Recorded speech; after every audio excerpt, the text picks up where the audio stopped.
Hello guys. आज लेके आए हैं हम फिटर थ्योरी। तो आपको बहुत ही अच्छा लगेगा कि आज मैं फिटर थ्योरी करा रहा हूँ।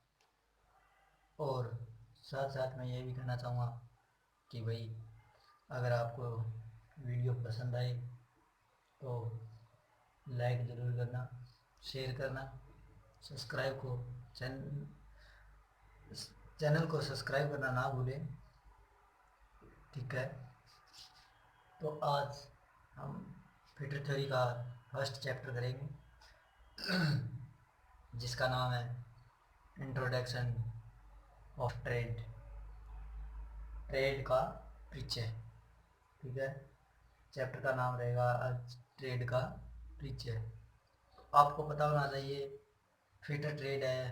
फिटर ट्रेड के अंदर कैसा आदमी होना चाहिए, किस तरह का आदमी होना चाहिए वर्क करने के लिए। फिटर ट्रेड किस तरह से कार्य करती है, फिटर ट्रेड कितने प्रकार की होती है, और फिटर ट्रेड के अंदर कौन कौन से कार्य किस किस प्रकार से होते हैं पूर्ण रूप से। तो वो सब आज हम डिटेल से करेंगे। तो चलो हम शुरू करते हैं। हम टाइम ज़्यादा बर्बाद नहीं करेंगे। तो चैप्टर का नाम रहेगा आज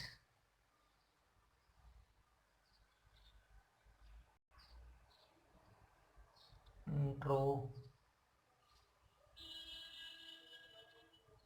इंट्रोडक्शन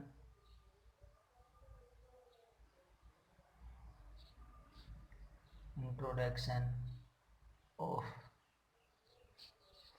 ट्रेड।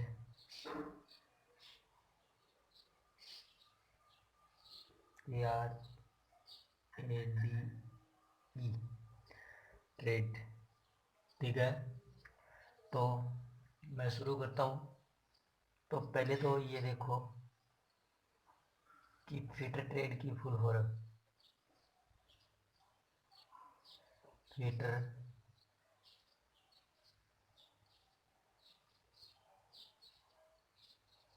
की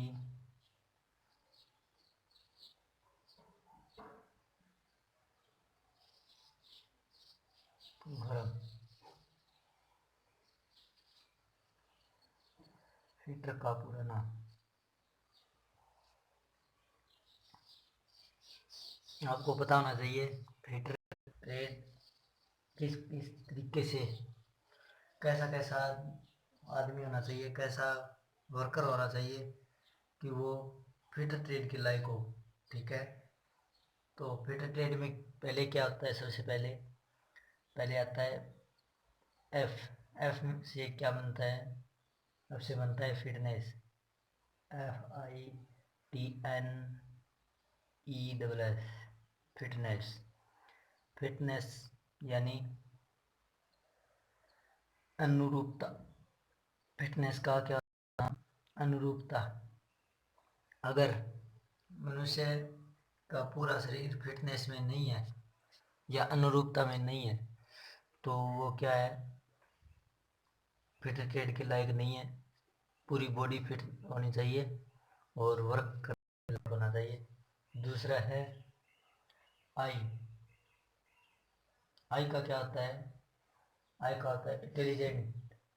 इंटेलिजेंट इंटेलिजेंट INTELLIGENT।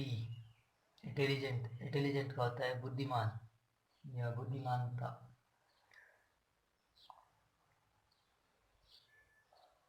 बुद्धिमानता बुद्धिमानता। अगर वर्क जो कारीगर होता है उसका दिमाग पूरी तरह से कार्य नहीं करता है तो वो फिटर ट्रेड के लायक नहीं है। ठीक है। अगर फिटर ट्रेड में कार्य करना है तो उसका दिमाग है वो एक्यूरेट होना चाहिए, बुद्धिमान होना चाहिए। फिर आती है टी। टी से होता है टैलेंट। Talent TALENTED। टैलेंट का अर्थ होता है प्रति भावना, प्रति भावना। अगर ट्रेड के प्रति उसकी कोई रुचि नहीं है, प्रतिभावना नहीं है, तो वो उस ट्रेड के लायक नहीं है। क्योंकि फिर ट्रेड में अगर टैलेंट है बंदे में तो वो कार्य कर सकता है, अगर टैलेंट नहीं है तो वो कार्य नहीं कर सकता। तीसरा है टी, फिर है चौथा। तो टी का होता है टारगेट, TARGET, टारगेट। टारगेट का होता है लक्ष्य। तो लक्ष्य, अगर कोई काम कर रहे हैं तो उसको पूर्ण करने का लक्ष्य होना चाहिए। जैसे कि हम कोई वर्क कर रहे हैं, कोई कार्य कर रहे हैं, तो उसको हम पूर्ण करके ही रुकेंगे, ये ऐसा लक्ष्य बनाना पड़ता है जिससे कार्य अधूरा न रहे। और उसके बाद है ई। ई का होता है इफिशिएंट, इफिशिएंट, EFFICIENT,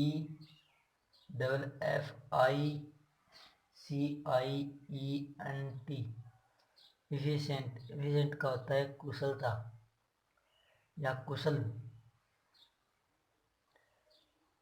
तो कार्य करने के लिए उसके अंदर कुशल होना चाहिए वो, ठीक है। तीसरा है रेगुलेटरी। आर, आर से होती है रेगुलेटरी,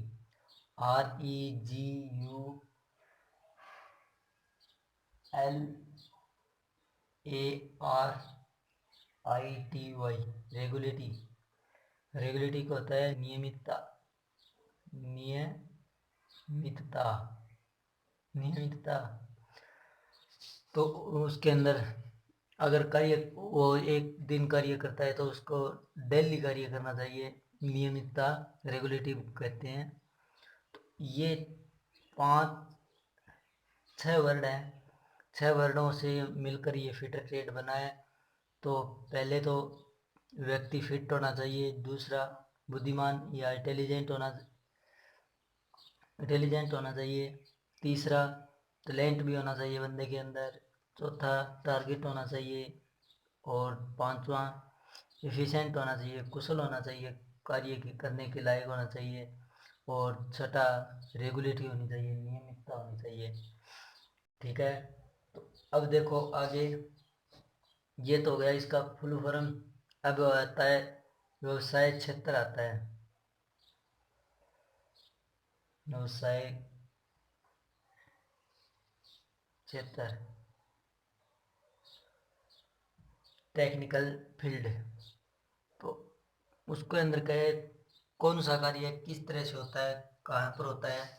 तो देखो पहले इसमें फर्स्ट आता है, वो होता है प्राथमिक निपुणता। प्राथमिक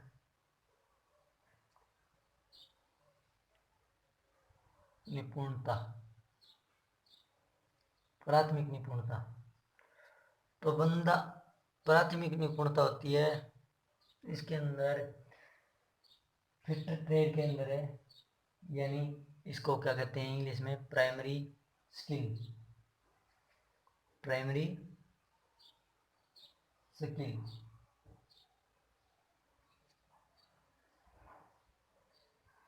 इसको कहते हैं प्राइमरी स्किल।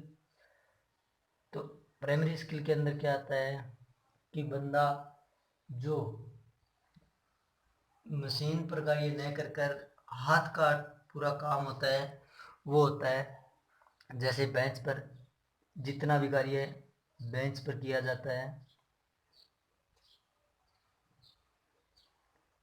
वह किस में आता है,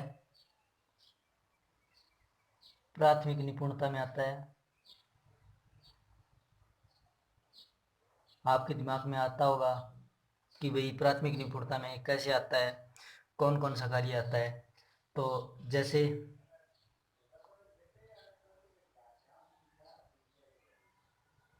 जैसे हैंड टूल, और कटिंग टूल्स का प्रयोग करना।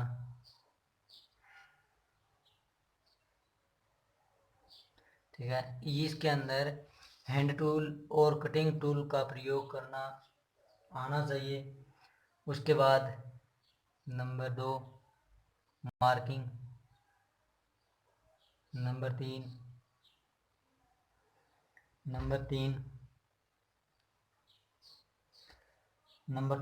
Drilling, number 4 rhyming, number 5 threading, number 6 threading. Threading के बाद आएगा स्क्रैपिंग, 6-7 नंबर है स्क्रैपिंग। स्क्रैपिंग के बाद 8 नंबर आएगा ब्रेजिंग,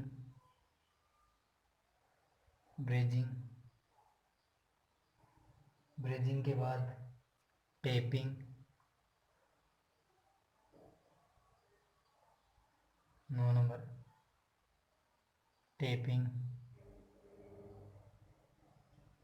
10 नंबर है वो आएगा चिपिंग।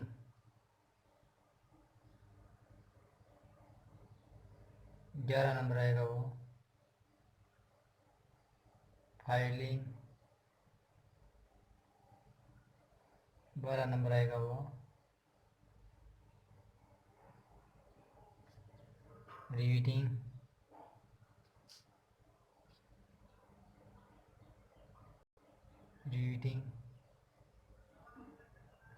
13 नंबर आएगा वो एक्साइंग।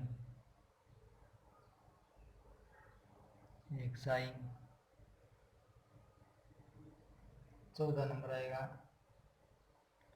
14 नंबर, ये यहाँ पे 4 है, इसको ऐसे लिख दो, ये 14 हो जाएगा हिंदी में।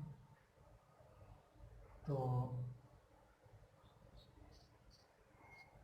मार्किंग आ गया, ड्रिलिंग आ गया, रिमिंग आ गया, थ्रेडिंग आ गया, स्क्रैपिंग आ गया, ब्रेजिंग आ गया, और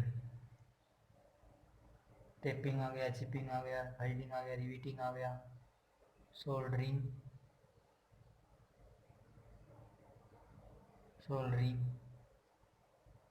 15 नंबर फोर्जिंग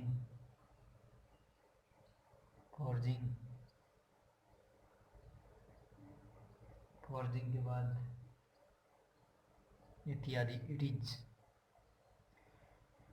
इत्यादि।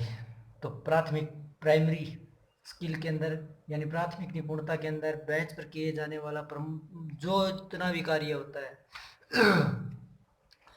बेंच पर जितना भी कार्य किया जाता है वो सब कार्य प्राइमरी स्किल के अंदर आता है। अब आती है सेकेंडरी स्किल, इंग्लिश में सेकेंडरी स्किल कहते हैं और हिंदी में द्वितीयक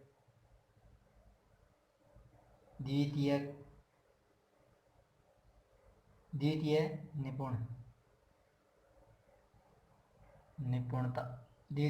निपुणता। तो देखो द्वितीय निपुणता होती है वो सेकेंडरी बोलते हैं, SECONDARY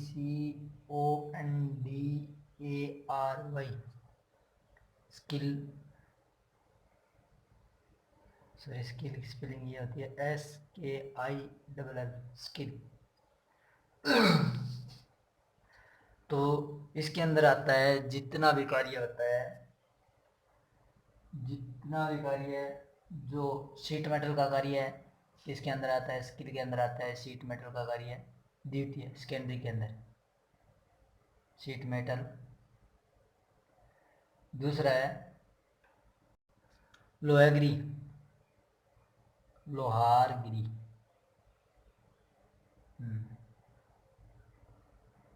लोहारगिरी है वो भी सेकेंडरी के अंदर आती है, ब्लैक स्मिथ कहते हैं और वेल्डिंग है नंबर 3, वेल्डिंग भी सेकेंडरी के अंदर आती है। चौथा ऊष्माउपचार heat treatment,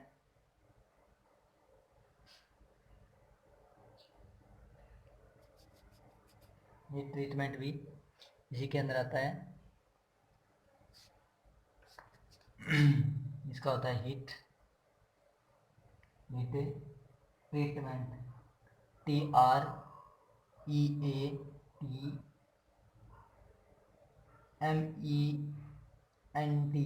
heat treatment. Welding WELDING, welding. Black Smith BLACK Smith, SMITHTHY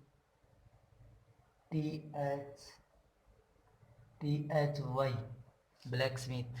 ठीक है, शीट मेटल है ही। ये जितने भी कार्य होते हैं ये सेकेंडरी के अंदर आते हैं। जैसे कोई शीट मेटल यानी कोई भट्टी का कार्य है, कोई मशीन वेल्डिंग मशीन का कार्य है, कोई लोहार का कार्य है, वो सब किस में आते हैं? सेकेंडरी के अंदर आते हैं। अब आती है उच्च निपुणता या हाई स्किल। ठीक है, उच्च निपुणता HIGH स्किल। इसके अंदर क्या होता है कि इसके अंदर होता है कि अगर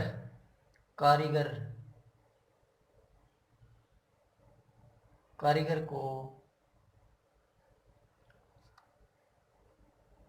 एक ही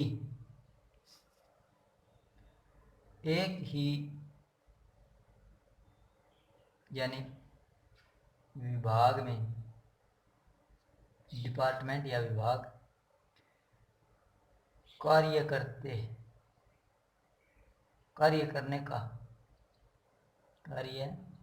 करने का समय अगर 5 से 10 साल हो गए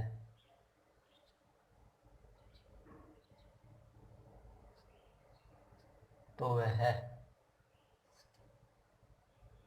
उस विभाग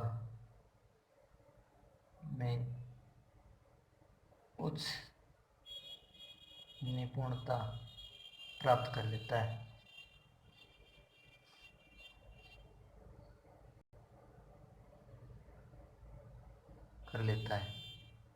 ठीक है, तो कारीगर है वो एक ही विभाग में अगर 5 से 10 साल एक ही जगह कार्य कर रहा है तो वो उच्च निपुणता प्राप्त हो जाता है।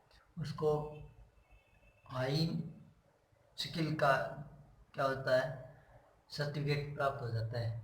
ठीक है, तो इसे हाई स्किल कहते हैं। ठीक है, तो ये 3 प्रकार का होता है व्यवसाय क्षेत्र। एक तो होता है प्राथमिक निपुणता, प्राइमरी स्किल। दूसरा होता है द्वितीय निपुणता, सेकेंडरी स्किल। तीसरी होती है उच्च निपुणता, हाई स्किल। तो आपको पता ही है बेंच पर जितना भी कार्य होता है उसको करने में सक्षम होने वाला व्यक्ति क्या होता है?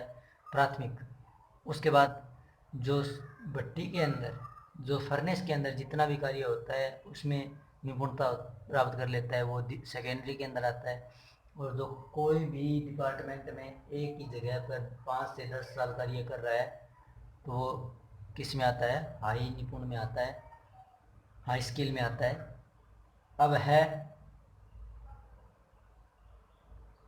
अब अगला टॉपिक है ट्रेड फिटर के प्रकार।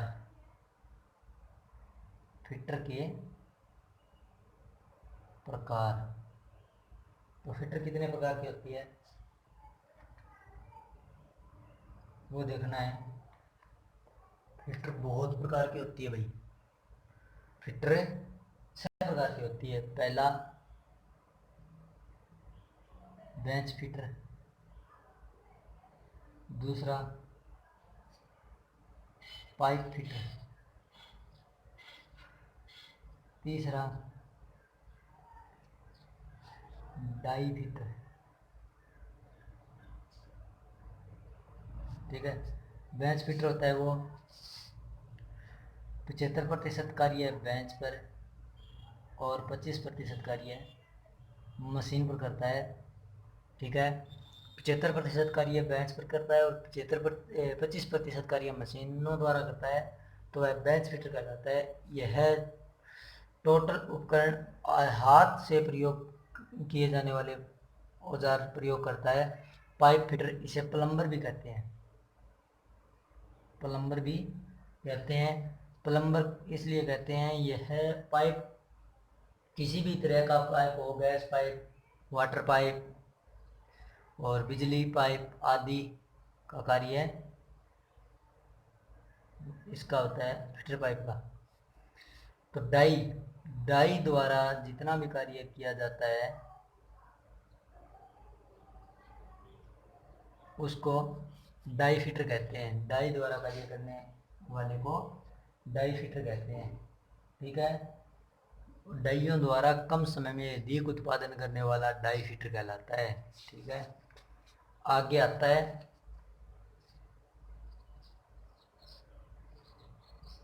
फैब्रिकेशन। फैब्रिकेशन 3 हो गया, 3 है इधर। चौथा है फैब्रिकेशन। फैब्रिकेशन में आता है कि धातु की चादरों को रिवेटिंग जोड़ के अनुसार कई चीज़ों का निर्माण करना फैब्रिकेशन कहलाता है। कि धातु चादरों का को रिवेटिंग करके कई वस्तुओं का निर्माण करना क्या कहलाता है, फैब्रिकेशन कहलाता है। दूसरा होता है मेंटेनेंस, 5 नंबर है मेंटेनेंस। मेंटेनेंस फिटर होता है, ये भी फिटर ही है, ये भी फिटर है, सब फिटर है ये। ठीक है। तो मेंटेनेंस किसी बंद पड़ी मशीन को रिपेयर करके चलाने वाला, बंद मशीन को रिपेयर करके चलाने वाला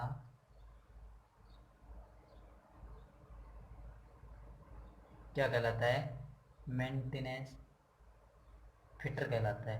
ठीक है। मेंटेनेंस फिटर कहलाता है। तीसरा होता है असेंबली फिटर, ये छठा, असेंबली फिटर। असेंबली फिटर में आता है कि किसी मशीन को अलग अलग पुर्जों को जोड़कर असेंबल करना। ठीक है। यानी अनेक पुर्जों को जोड़कर एक मशीन का रूप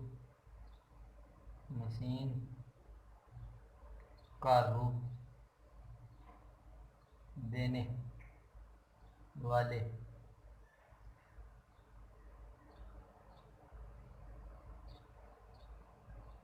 कारीगर को असेंबली फिटर कहते हैं, फिटर कहते हैं। तो आपको समझ में आ ही गया होगा। बेंच फिटर है वो 75% कार्य बेंच पर करता है। पाइप फिटर है वो पाइप का कार्य करता है।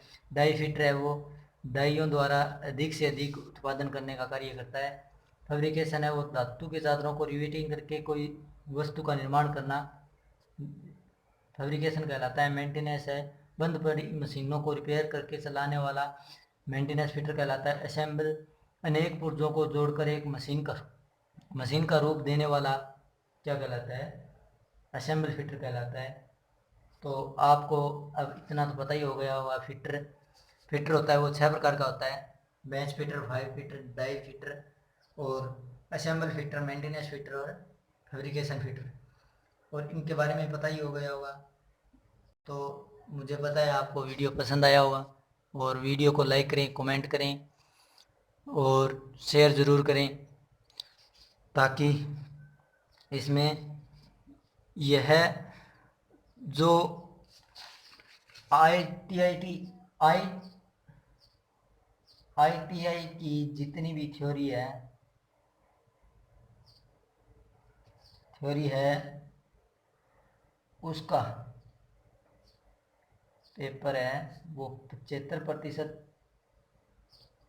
75 क्वेश्चन है वो थ्योरी में से आते हैं। कोई भी एग्ज़ाम हो, DMRC, इसरो और DRDO, रिफाइनरी आदि, ठीक है। बहुत सा है, रेलवे है, वाटर वर्क्स है, बिजली विभाग है, अनेक अनेक डिपार्टमेंट अदर अदर, ठीक है। तो चैनल को ज़्यादा से ज़्यादा शेयर करें, सब्सक्राइब करवाएं, ताकि सभी को ये पता चले कि फिटर थ्योरी की क्लास चल रही है। तो वीडियो पसंद आए तो लाइक करें, कमेंट करें, तो मैं यही कहना चाहूँगा, ठीक है। तो आज से फिटर थ्योरी की क्लास शुरू है। ओके, थैंक यू, धन्यवाद।